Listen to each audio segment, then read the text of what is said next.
La futura reina consorte, Camila, concedió una entrevista poco habitual en la que habló sobre su vida junto al príncipe Carlos y sobre cómo había aprendido a convivir con las críticas. Sin embargo, tras los muros de Buckingham Palace, se gestaba una historia muy diferente. Las puertas del palacio se cerraron con fuerza a espaldas de la reina Camila. El rey Carlos había descubierto algo inconcebible. Ella lo había traicionado. Sorprendida en flagrante delito, su corona cayó más rápido de lo que nadie habría imaginado. No hubo comunicado oficial ni despedidas, solo silencio, escándalo y una prohibición real. ¿Qué ocurrió realmente entre esos muros? Acompáñanos a descubrir la verdad que hizo temblar al trono. La mañana del 25 de junio de 2025 amaneció tranquila en Buckingham Palace. Las aves surcaban el cielo, los guardias realizaban sus relevos con discreción, y el ambiente dentro de la residencia real era sereno. Nada hacía presagiar que, en los aposentos privados del rey, estaba a punto de desencadenarse un acontecimiento inesperado. Todo comenzó de manera silenciosa, sin gritos ni titulares escandalosos, sino con una simple carpeta. Era delgada, sin etiquetas, colocada entre los documentos habituales del palacio. Como cada mañana, el rey Carlos III inició su rutina tomando su taza de té Earl Grey. Al estirarse para cogerla, reparó en aquella carpeta extraña que despertó su curiosidad. En su interior encontró fotografías nítidas y de alta calidad, fechadas entre el 11 y el 13 de mayo. Las imágenes habían sido tomadas en una finca privada cerca de Windsor. En ellas aparecía claramente una mujer reconocible, Camila, acompañada de un hombre, Edward Langley, un empleado veterano de la Casa Real conocido por su lealtad y discreción. Sin embargo, las imágenes no dejaban lugar a dudas. Edward y Camila aparecían abrazados en una estancia privada, compartiendo vino y momentos de intimidad. Aquello no parecía una simple amistad ni una relación profesional. Mientras tanto, Carlos creía que Camila se encontraba en un retiro de bienestar, buscando tranquilidad y claridad espiritual. El descubrimiento no trajo calma alguna. Aún así, Carlos se detuvo. Quiso creer que existía una explicación capaz de aliviar el dolor que sentía en el pecho. Pero las pruebas no procedían de una revista sensacionalista ni de un fotógrafo entrometido. Eran internas. El propio equipo de seguridad del palacio, famoso por su silencio, había verificado la autenticidad de las imágenes. Los registros de viaje de Edward confirmaban su presencia exacta: llegada, estancia y salida.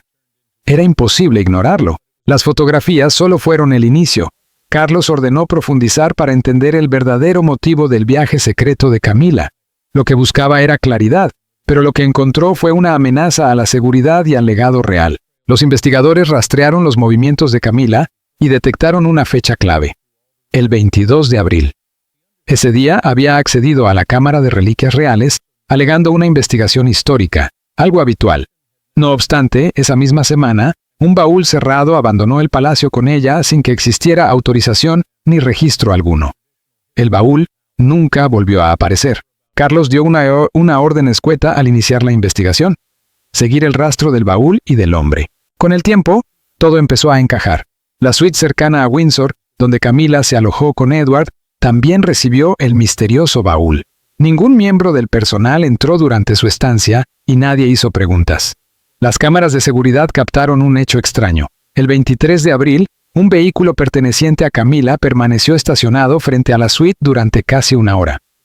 Un baúl fue descargado, pero jamás regresó. Las semanas pasaron y la investigación se amplió. El 1 de julio, Carlos recibió un informe breve pero contundente. El documento afirmaba que Camila había accedido a la Cámara de Reliquias sin permiso, utilizando un código de anulación inactivo desde 2014, que jamás debió funcionar. Ese día desaparecieron 2 piezas de enorme valor: los pendientes de oruga de Diana y el collar Spencer, valorados en más de 650.000 euros. Para Carlos, y como homenaje a Diana, eran incalculables. Reliquias que habían estado protegidas bajo cristal y terciopelo, ahora habían desaparecido sin dejar rastro. Las grabaciones de Clarence House mostraban el coche de Camila estacionado cerca de la zona de carga durante 45 minutos ese mismo día. No se presentó ningún documento ni explicación. Solo silencio. La historia la empezaba a revelarse en toda su crudeza. No se trataba únicamente de una traición matrimonial, sino de algo mucho más doloroso.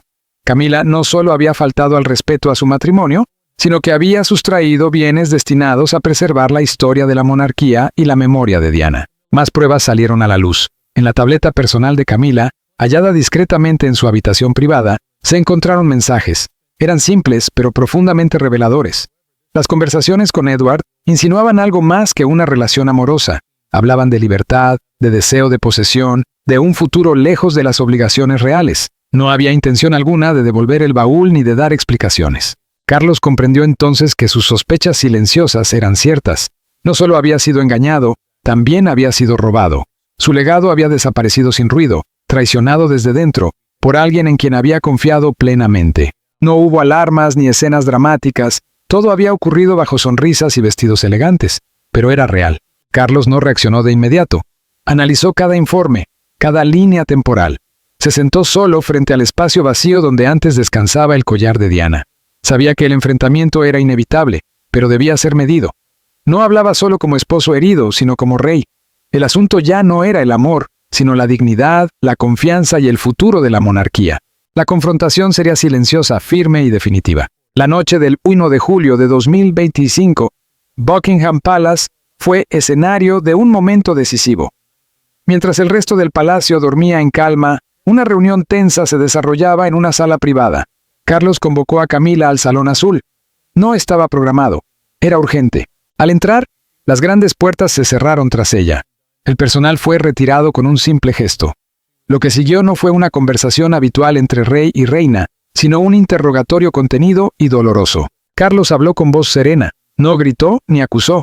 Dejó que el silencio pesara antes de colocar sobre la mesa varios expedientes. Fotografías con marcas de tiempo, informes confidenciales, registros de seguridad y mensajes personales. Todo conducía a la misma conclusión. Luego formuló una única pregunta, tranquila y directa. ¿Quién es él? Camila quedó desconcertada. Dudó. Intentó justificar la situación mencionando a un viejo conocido, un retiro de salud, compromisos parlamentarios del rey. Sus palabras eran confusas, inconexas. Entonces Carlos mostró otro expediente. Registros detallados de acceso a la Cámara de Reliquias. Camila había entrado varias veces entre el 18 y el 22 de abril, usando un código reservado a miembros de máxima confianza. El 22 de abril, accedió a las 9:42 y salió pasada la 1. En una ocasión, regresó con un baúl que nunca fue inspeccionado. Ese baúl, según Carlos, jamás regresó. Camila palideció. Sus labios temblaban. Evitó su mirada. Intentó mantener la compostura, pero Carlos insistió. Ya no se trataba de rumores ni de asuntos privados. Algo sagrado había sido vulnerado. Diana seguía viva en la memoria del palacio, del pueblo y de la historia. Carlos se acercó, no por ira, sino por tristeza. No solo había sido traicionado, se había utilizado la herencia de Diana para manipular la situación. Después llegó otro golpe devastador. Los pendientes de perlas de Diana, usados en 1906, también habían desaparecido. Aparecieron en la caja fuerte. Nadie había autorizado que se retiraran, y tampoco constaba que alguien hubiera ordenado trasladarlos. Sin embargo, apenas unos días antes, esos mismos pendientes se habían visto en la hija de Camila durante un acto público. Carlos exigió explicaciones, pero lo único que recibió fue llanto. Camila rompió a llorar y evitó responder de forma directa. Insistió en que todo era un malentendido y que no existía mala intención. Pero la confianza ya estaba dañada, desgastada por heridas repetidas a lo largo de muchos años. Carlos llevaba tiempo intentando recomponer lo que se había quebrado, esforzándose por reparar la imagen pública, sostener la armonía y cerrar cicatrices del pasado. Aún así, aquel episodio abrió de nuevo todas las grietas. Esa misma noche, alguien escuchó al rey hablar en voz baja con un asistente fiel. No sonaba furioso, sino agotado. Dijo que la traición no solo lo alcanzaba a él, también manchaba el recuerdo de dos mujeres fundamentales en su vida, su madre y aquella a la que no pudo proteger. Carlos permaneció despierto. Se quedó solo en su habitación mientras el fuego crepitaba suavemente, proyectando destellos dorados sobre las paredes. Miró las llamas, absorto, y los recuerdos de Diana, su rostro, su voz, sus advertencias, volvieron como susurros entre el humo. Para las 7 de la mañana siguiente, ya había tomado una decisión. Camila perdería el acceso a las bóvedas reales y quedaría apartada de los consejos confidenciales. En un plazo de 48 horas, su nombre también sería retirado de los permisos ceremoniales. No habría negociación, ni comunicado, ni rueda de prensa. Solo silencio. Pero las ondas de aquel suceso siguieron extendiéndose. En otra zona del palacio, alguien observaba con atención. Era una persona conocida por su mirada aguda y su prudencia. La princesa Ana había percibido cambios en el aire, un ambiente distinto. Notó las miradas esquivas, las conversaciones en susurros y la ausencia de ciertas joyas familiares. Aún así, decidió no intervenir todavía. Había estado esperando el momento adecuado. Y ese momento, por fin, había llegado. Mientras la vida de Camila comenzaba a deshilacharse, otra fuerza se afirmaba. Firme, decidida y preparada, la princesa Ana no era de las que mostraban emociones en público, pero dentro del palacio, tras puertas cerradas, se mantenía vigilante. Las perlas de la verdad. El 29 de junio de 2025, Buckingham Palace tenía un aire especial. El día era luminoso, y el sol entraba por los ventanales tiñendo todo de un tono dorado. Se organizó un almuerzo discreto para celebrar un hito benéfico de la princesa Charlotte. Solo 32 invitados asistieron, casi todos familiares y ayudantes cercanos. No había prensa ni despliegue, únicamente brindis, breves discursos y una celebración elegante. Catalina, princesa de Gales, llegó a las 12:14. Su presencia aportó una serenidad natural. Vestía un traje azul claro que Diana había llevado en 1995 en un evento solidario. No era una elección al azar, era un homenaje. Cada detalle de su atuendo, incluidas las joyas, parecía pensado con intención. Y entonces vio algo que la descolocó al instante. Laura López, la hija de Camila, estaba sentada junto a la ventana norte. Llevaba un vestido sencillo y una postura relajada. Pero lo que captó la atención de Catalina fueron sus pendientes. Una pieza sobria, con 3 perlas y remates de diamantes que colgaban con delicadeza. La luz les daba de lleno y brillaban con un resplandor suave, demasiado familiar. Catalina no pudo apartar la vista. Su instinto se activó de inmediato. Aquellos pendientes no eran unos cualquiera. Esas perlas tenían historia. Con calma, pidió a su asistente que trajera del archivo el catálogo de las joyas familiares. El documento llegó rápido. Catalina lo revisó con seguridad, pasando páginas como si ya supiera lo que buscaba. Y allí estaban, perfectamente registrados. En 1986, Qatar había entregado a la princesa Diana un regalo excepcional. Era una joya valiosa que Diana lució en la Ópera de Londres el 14 de octubre. El número de serie y el diseño del cierre eran únicos, lo que hacía inconfundible su identificación como parte del legado de Diana. Esas piezas, además, tenían un destino escrito.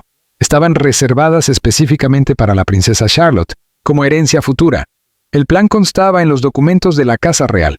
Debían entregársele al cumplir los 18 años, en 2043.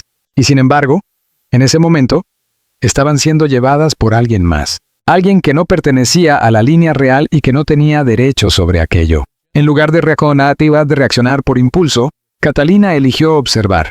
Se tomó su tiempo para medir cada gesto y cada mirada. Esperó hasta que el reloj marcó las 12:42. La sala seguía. La sala seguía llena de conversaciones distendidas y risas ligeras cuando, finalmente, Catalina dirigió su atención hacia Laura. Habló con serenidad, manteniendo el rostro tranquilo y una voz perfectamente controlada. ¿Podrías decirme de dónde provienen esos pendientes? La pregunta quedó suspendida en el aire, imponiendo un silencio inmediato. Laura se mostró visiblemente sorprendida y tardó unos segundos en reaccionar. Sus ojos reflejaban desconcierto mientras explicaba que se trataba de un regalo de su madre. Aseguró que habían pasado a sus manos y que ahora los consideraba de su propiedad. Catalina no respondió. Sin añadir palabra alguna, se giró y entregó los pendientes al experto en gemas del palacio, quien ya había sido alertado debido a un reciente incidente de seguridad.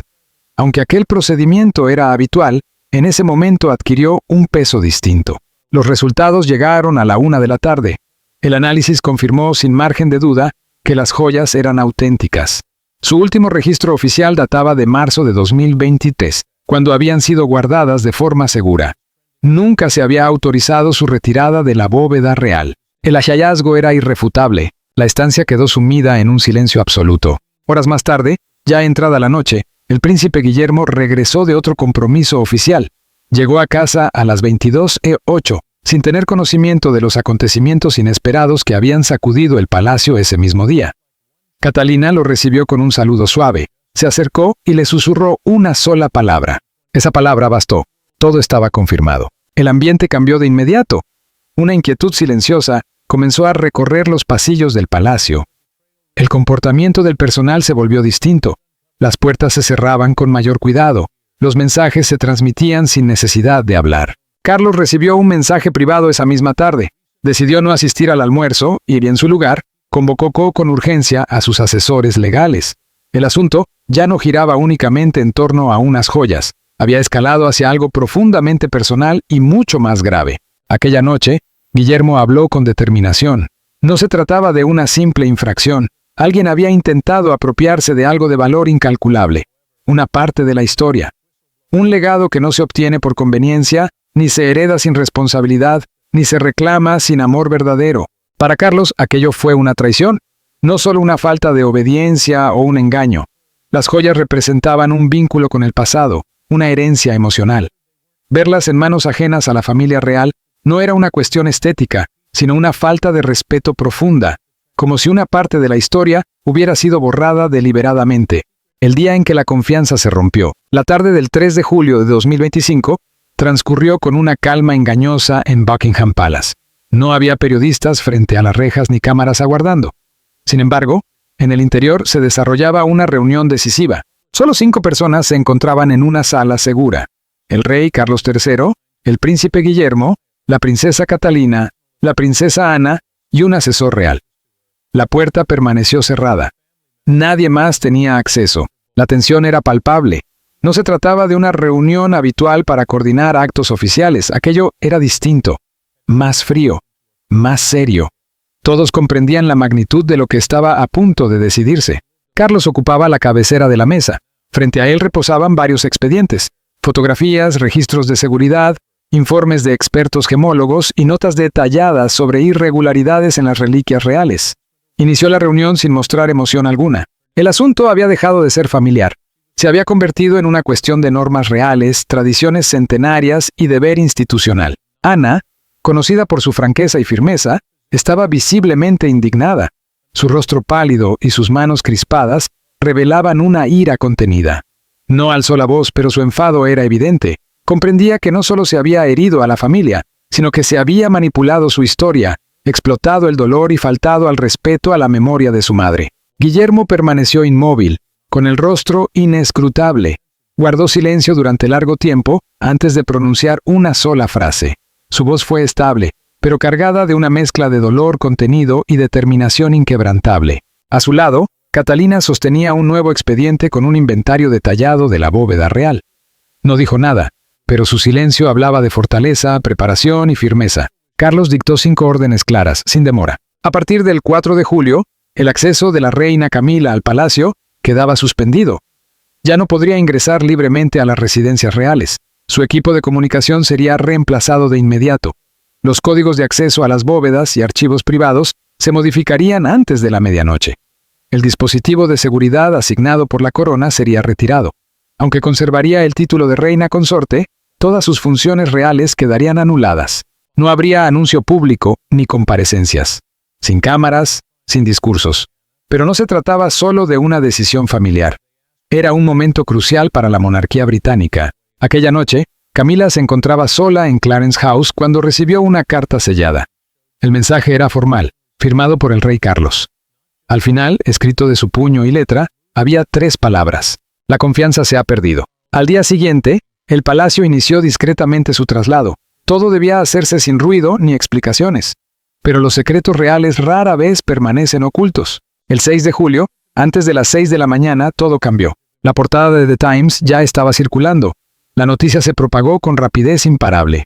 No fue una filtración, fue una revelación calculada. El titular principal era contundente. La reina Camila, envuelta en un romance secreto y un escándalo por robo de joyas. El artículo incluía imágenes de un retiro cerca de Windsor en mayo de 2025.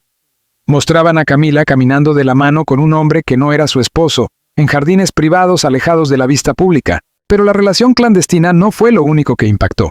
Los registros de la bóveda revelaron accesos no autorizados y reliquias desaparecidas. El golpe definitivo llegó con una imagen comparativa. Laura López junto a una fotografía antigua de la princesa Diana.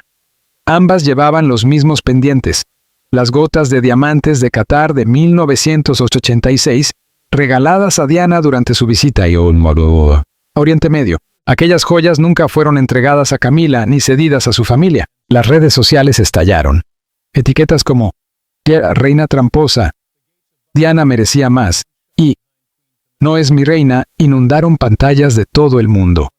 Un video viral comparando a Laura con Diana acumuló casi 5 millones de visualizaciones en solo 12 horas. El mensaje era claro. La historia robada ante nuestros ojos. Lo que comenzó como un escándalo real se transformó en una herida nacional. La indignación no giraba en torno al valor material de las joyas, sino a lo que representaban: memoria, historia y el recuerdo imborrable de la princesa Diana. Dentro del palacio, el caos avanzaba. Se confirmaba que Camila había sido apartada de sus funciones. Correos internos filtrados mostraban a empleados trabajando sin descanso, reorganizando oficinas, enviando comunicados y preparándose para una reacción pública adversa. La BBC interrumpió su programación habitual con un especial titulado La reina que cruzó la línea. Los tabloides no mostraron piedad. Legado saqueado, decía uno, traición doble a Diana, otro. Pero el más contundente fue la caída final de Camila. La opinión pública cambió de forma radical. Una encuesta de YouGov, realizada el 7 de julio, mostró el derrumbe definitivo. La aprobación de Camila cayó al 21%, el nivel más bajo desde su incorporación a la familia real en 2005. En contraste, la popularidad de Catalina se disparó hasta el 85%. Incluso la princesa Charlotte comenzó a ser vista como, para muchos, ella se convirtió en una figura tranquilizadora, el reflejo de la protección y la esperanza que la sociedad anhelaba ver en el legado real. Numerosas personas sintieron que, por fin, se había hecho justicia. Tal vez tardía, pero finalmente alcanzada. Parecía que los agravios del pasado empezaban a corregirse, no solo en honor a Diana, sino también en nombre de toda una nación que nunca dejó de quererla. La atención pública dejó de centrarse en el escándalo y se desplazó hacia la necesidad de cierre. En su despacho privado de Buckingham Palace, el rey Carlos trabajaba en silencio, redactando un documento definitivo. El entorno era absolutamente tranquilo. Sin vacilar, estampó su firma, haciendo permanente el destierro de Camila. No habría retorno, ni perdón, ni segundas oportunidades. Cuando la confianza se quiebra, no puede reconstruirse. La monarquía avanzaría a partir de ese momento con claridad, no con vergüenza. El legado de la corona quedaría nuevamente protegido. El pasado no sería borrado. La historia recordaría para siempre el día en que todo cambió. La caída silenciosa de una reina. El 7 de julio de 2025 marcó un punto decisivo en la monarquía británica. A las 8:15 de la mañana, el rey Carlos III convocó a su secretario privado, Sir Giles Norbury, a su estudio. Aunque el cansancio se reflejaba en su rostro, su determinación era absoluta. Le entregó una directiva confidencial destinada a dejar una huella imborrable en la historia real. La orden fue clara e irrevocable. Camila, quien durante años había estado a su lado, quedaba excluida de la vida real. Su caída no se convirtió en un espectáculo público. Fue comunicada de manera sobria mediante un comunicado oficial. Las condiciones de su separación quedaron firmemente establecidas: pérdida de funciones ceremoniales, prohibición de asistir a actos oficiales, eliminación de su nombre de los programas reales y veto absoluto para acceder a las bóvedas. Toda comunicación con la familia real fue cortada de raíz. Aunque conservaba el título de reina consorte, quedaba apartada de todo lo verdaderamente relevante. Esa misma tarde, la seguridad del palacio actuó con rapidez. Se modificaron cerraduras digitales, se reiniciaron sistemas biométricos y el nombre de Camila fue eliminado de todos los registros internos. Su personal en Clarence House fue despedido discretamente. A las 6 de la tarde, sus pertenencias estaban empaquetadas, sus asistentes ya no estaban, y ella fue trasladada en un coche negro privado hasta Raymil House, su propiedad en Wiltshire, completamente ajena al entorno real. A su llegada quedó claro que no podría entrar en ninguna propiedad de la corona sin autorización escrita del rey. No hubo proclamas públicas, pero el exilio era real, silencioso y profundamente doloroso. En Raymil pasó 2 días completamente sola. No concedió entrevistas, no tuvo personal a su alrededor y nadie la acompañó. Sus hijos, Tom y Laura, la visitaron brevemente el 9 de julio. No permanecieron mucho tiempo, salieron por una entrada secundaria para evitar a la prensa y su actitud reflejaba distancia.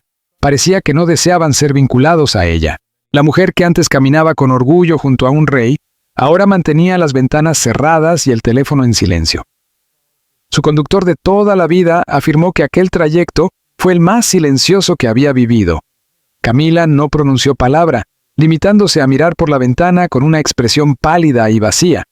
Era como si se hubiera convertido en una sombra de sí misma. Ese mismo día, Carlos escribió una nota privada dirigida a sus asesores más cercanos. Aunque no estaba destinada a hacerse pública, los rumores se propagaron rápidamente por el palacio. En ella hablaba de responsabilidad, de historia y de lo que perdura en la memoria colectiva. Subrayaba que nadie, ni siquiera los más cercanos a él, estaba por encima de la historia de la monarquía.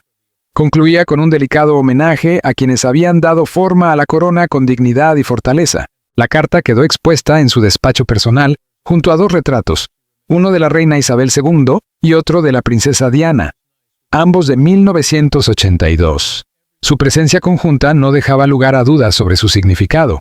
La familia real seguía honrando su recuerdo. Tras la salida de Camila, la atención pública se desplazó de inmediato. Pero no hacia el rey, ni hacia discursos ni comunicados oficiales. Todas las miradas se dirigieron a una mujer que hasta entonces había permanecido discretamente en segundo plano. Una figura que irradiaba elegancia sin necesidad de palabras. Catalina. Al día siguiente, el 8 de julio de 2025, ocurrió algo extraordinario. A las 10:30 de la mañana, la princesa Catalina ingresó a la bóveda real del castillo de Windsor, acompañada únicamente por Lady Eleanor Moore, jefa de archivos de la corona. Avanzaron entre el aire frío y solemne de siglos de historia hasta llegar a la sección más delicada, la colección de Diana. Hablaron poco. No hacía falta. Con cuidado absoluto, aseguraron cada pieza vinculada a la princesa. El collar Spencer de 1981, el broche de zafiro de 1985 y una carta que Diana había escrito a Guillermo antes de su muerte en 1997. Cada objeto fue revisado, documentado y devuelto a su lugar correspondiente. Las cerraduras fueron reemplazadas y se implementaron nuevos sistemas biométricos. Desde ese momento, solo Catalina y el futuro custodio real, que algún día guiaría a Charlotte, tendrían autorización para ingresar. Cuando Catalina terminó de organizar los objetos, no se limitó a cerrar el compartimento. Colocó un sobre adicional. La caligrafía era suave y afectuosa. En el frente se leía un mensaje dirigido a Charlotte, escrito por su madre, lleno de amor y fortaleza en recuerdo de Diana. No hubo ruido, ni cámaras, ni titulares. Fue un instante sereno, pero profundamente conmovedor para quienes lo presenciaron. Más tarde, algunos afirmaron que aquel gesto había tenido más impacto que cualquier discurso público. No se trataba de poder, sino de preservar un legado, asegurar el futuro de Charlotte y proteger la integridad de la monarquía. Ese mismo día, el Palacio de Kensington difundió dos fotografías. En una, Catalina aparece de pie con firmeza frente a las puertas de la bóveda. En la otra, una joven Charlotte sonríe con dulzura mientras sostiene un retrato enmarcado de Diana. Las imágenes se propagaron de inmediato por todo el mundo. En apenas 2 días, superaron los 32 millones de compartidos. El hashtag Legado Protegido se convirtió en tendencia. El apoyo hacia Catalina fue abrumador. Admiración, respeto y afecto. Las encuestas publicadas el 9 de julio fueron claras. Cerca del 85% de la población consideraba que Catalina debía tener mayor influencia en las decisiones reales. Además, un 72% opinaba que debería ser reina por derecho propio, no solo como consorte, sino como líder respaldada por el pueblo. La corona estaba pasando a nuevas manos, y la sociedad estaba preparada. Catalina había trascendido los títulos de duquesa, princesa o esposa. Se había convertido en guardiana de la historia, en madre de una futura reina, en el pilar silencioso que mantenía unida a la familia real. Su poder no residía en la autoridad, sino en la intención. Cuando cerró la bóveda aquel día, algo cambió en el mundo. Se sintió como el final de un capítulo y el comienzo de otro. La caída silenciosa de Camila. El delaneo. Ya me tenéis, Julio de 2025, el nombre de Camila ya no se pronunciaba en susurros. El mundo entero hablaba de ella. Los periódicos abrían con titulares contundentes. Los programas de debate analizaban cada detalle sin descanso, y las redes se inundaron de historias, teorías y testimonios. Lo que comenzó como un escándalo menor se transformó en una crisis de gran magnitud, sacando a la luz secretos profundamente enterrados en la historia de la monarquía. El nombre de Camila aparecía en todas partes, pero ya no asociado a nada positivo. Su traición no reveló un único error, sino una cadena de acciones ocultas durante años. El primer indicio surgió al resurgir una grabación telefónica de 1993, famosa por haber provocado un enorme escándalo en su momento. Con el paso del tiempo había perdido impacto, pero las recientes revelaciones la devolvieron al centro del debate público. Ya no se interpretaba como una indiscreción privada, sino como prueba de una relación secreta, de una falta de respeto constante y de promesas rotas durante uno de los periodos más dolorosos en la vida de la princesa Diana. La sociedad no solo recordaba el pasado, lo estaba reevaluando, y esta vez no había espacio para el perdón. Otras historias antiguas comenzaron a emerger con una claridad inquietante. Salieron a la luz visitas de Camila a las bóvedas reales en 2017 y 2021, que en su momento se presentaron como simples recorridos patrimoniales sin mayor relevancia. Sin embargo, esta vez, antiguos empleados de Clarence House decidieron hablar. Habían guardado silencio durante años, pero lo que revelaron fue devastador. Retiradas de objetos sin registro, documentos desaparecidos y cambios irregulares en la titularidad de piezas históricas. Ya no se trataba de rumores, existía una secuencia clara de hechos. El público descubrió que varias reliquias habían desaparecido. Entre ellas, 2 broches victorianos y un juego de gemelos de zafiro de la época georgiana, piezas destinadas a conservarse, transmitirse y protegerse como parte del legado real. No estaban extraviadas. Expertos lograron rastrearlas hasta una subasta celebrada en Ginebra en 2022, donde fueron vendidas bajo identidades falsas. La operación fue deliberada y cuidadosamente encubierta. No fue un error aislado, sino un patrón repetido. Durante años, se habían producido movimientos secretos ocultos bajo una fachada de elegancia, carisma e influencia. Cada nueva revelación dejaba al descubierto otra capa de engaño, provocando que incluso antiguos aliados de Camila comenzaran a apartarse de ella. Quienes antes la defendían, ahora se distanciaban sin mirar atrás. El Consorcio de Relaciones Públicas, que había trabajado en la construcción de su imagen desde 2005, rompió discretamente su vínculo con ella. Las memorias que Camila estaba preparando, y que se esperaban como un gran éxito editorial, quedaron paralizadas. Las editoriales dudaban ahora de su publicación. En Clarence House, empleados que antes se sentían orgullosos de servirla comenzaron a solicitar traslados en silencio. Incluso su asistente personal y su estilista, los más cercanos, pidieron marcharse. El impacto no se limitó al palacio, su vida personal también se desmoronó. Familiares como Annabelle, Tom Parker Bowles y Laura López desaparecieron de la escena pública y dejaron de asistir a actos oficiales. Todos ellos pasaron a estar bajo escrutinio financiero, con auditorías discretas pero constantes. El nombre Camila, que en otro tiempo simbolizó transformación y adaptación dentro de la monarquía, se convirtió en una advertencia. Su mundo se deshizo poco a poco. Cada pilar de apoyo cayó uno tras otro. Antes rodeada de asesores, publicistas y lujos, ahora solo quedaban sillas vacías y llamadas sin respuesta. Sin embargo, el golpe más doloroso no llegó del público ni de los medios, sino de la propia institución. El 12 de julio, el sitio web oficial de la familia real eliminó silenciosamente el perfil de Camila. No hubo aviso ni comunicado previo. Simplemente desapareció. La sección donde aparecía como miembro activo junto al rey Carlos fue actualizada. Su nombre y su imagen ya no estaban allí. Ese gesto, aparentemente discreto, fue definitivo. No solo fue apartada de sus funciones, sino borrada del relato oficial. La monarquía avanzaba sin ella, dejando claro que Camila no sería reconocida como reina, ni tendría ningún papel en el futuro de la familia real. Su presencia dejó de ser relevante. Mientras Camila desaparecía del foco, otra figura comenzó a ganar la admiración del pueblo. No lo hizo mediante discursos ni gestos llamativos, sino a través de la dignidad, la lealtad y la serenidad. Sin buscar protagonismo, sus cualidades fueron reconocidas de forma natural. El ascenso de una verdadera reina. La mañana del 13 de julio de 2025 transcurrió en calma. No hubo anuncios oficiales, ni desfiles de vehículos, ni flashes de cámaras. En su lugar, ocurrió algo profundamente simbólico.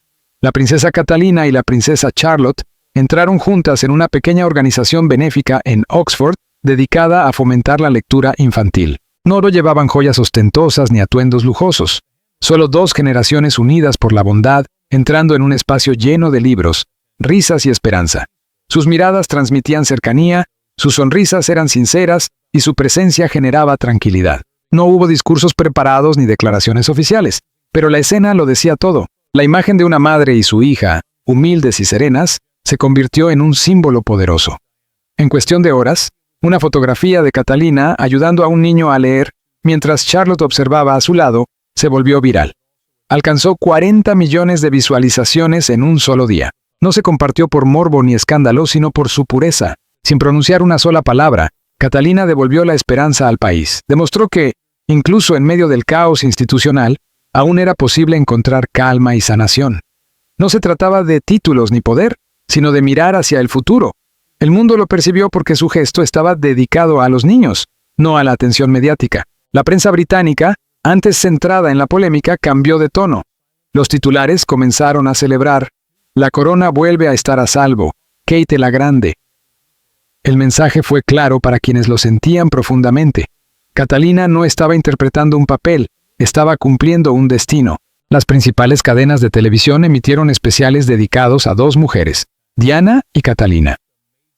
Diana, la princesa del pueblo, recordada por su compasión. Catalina, siguiendo sus pasos con una fortaleza silenciosa. La comparación no era competencia, sino homenaje. Catalina no buscaba reemplazar a Diana, sino continuar su legado. The Telegraph, conocido por su estilo sobrio, publicó un artículo con una pregunta contundente. ¿Por qué el título de reina consorte puede retirarse con deshonra, pero no concederse con honor? No era una pregunta emocional, sino un planteamiento de justicia. Una encuesta realizada el 14 de julio reveló un apoyo masivo. El 72% de los británicos creía que Catalina debía ser coronada formalmente en el futuro. No solo por su posición, sino por sus méritos. Dentro del palacio, el ambiente había cambiado. Aunque el rey Carlos seguía afectado emocionalmente, no había vuelto a comunicarse con Camila desde el 4 de julio. Su silencio resultaba más elocuente que cualquier orden.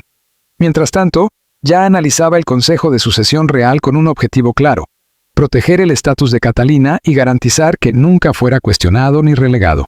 La princesa Ana asumió la reforma del sistema de gestión de reliquias tras los errores del pasado. Al mismo tiempo, el príncipe Guillermo comenzó a prepararse para asumir mayores responsabilidades institucionales. A comienzos de 2026, incrementaría notablemente sus funciones oficiales. La monarquía no se estaba derrumbando, se estaba reconstruyendo. Todo ocurría en silencio, tras los muros del palacio, sin celebraciones ni anuncios grandilocuentes. El enfoque era claro: ser más fuerte, más sencilla y más transparente. Camila, antigua reina consorte, vivía ahora sola. Rye Mill House, antes un refugio ocasional, se convirtió en su única residencia. Su nombre desapareció de los documentos oficiales. Su firma ya no figuraba en ningún acto real. Se había convertido en una sombra dentro del mundo que antes dominaba. Su historia no terminó solo en escándalo, colapsó por completo. En cuestión de días, todo aquello por lo que había trabajado durante años se desmoronó. Los negocios turísticos de sus hijos fracasaron, y sus cuentas fueron congeladas por auditores. Cada lujo fue examinado con lupa. Los medios, antes cautelosos, ahora criticaban abiertamente. Sus nombres dejaron de asociarse con nobleza y pasaron a vincularse con engaño. Camila no solo fue señalada por traicionar a Carlos, sino por intentar reescribir la historia real en beneficio propio. Pero, con el tiempo, la historia puso las cosas en su lugar. El palacio no emitió comunicados, no hacía falta. El silencio hablaba por sí solo. El público ya había decidido. Para ellos, Catalina era su reina. Camila no sufrió solo una pérdida personal. Fue el derrumbe total de todo en lo que había creído. ¿Qué opinas tú sobre las acciones de Camila? Déjanos tu opinión en los comentarios. No olvides dar me gusta, compartir y suscribirte. Y antes de irte, haz clic en el video que aparece en pantalla.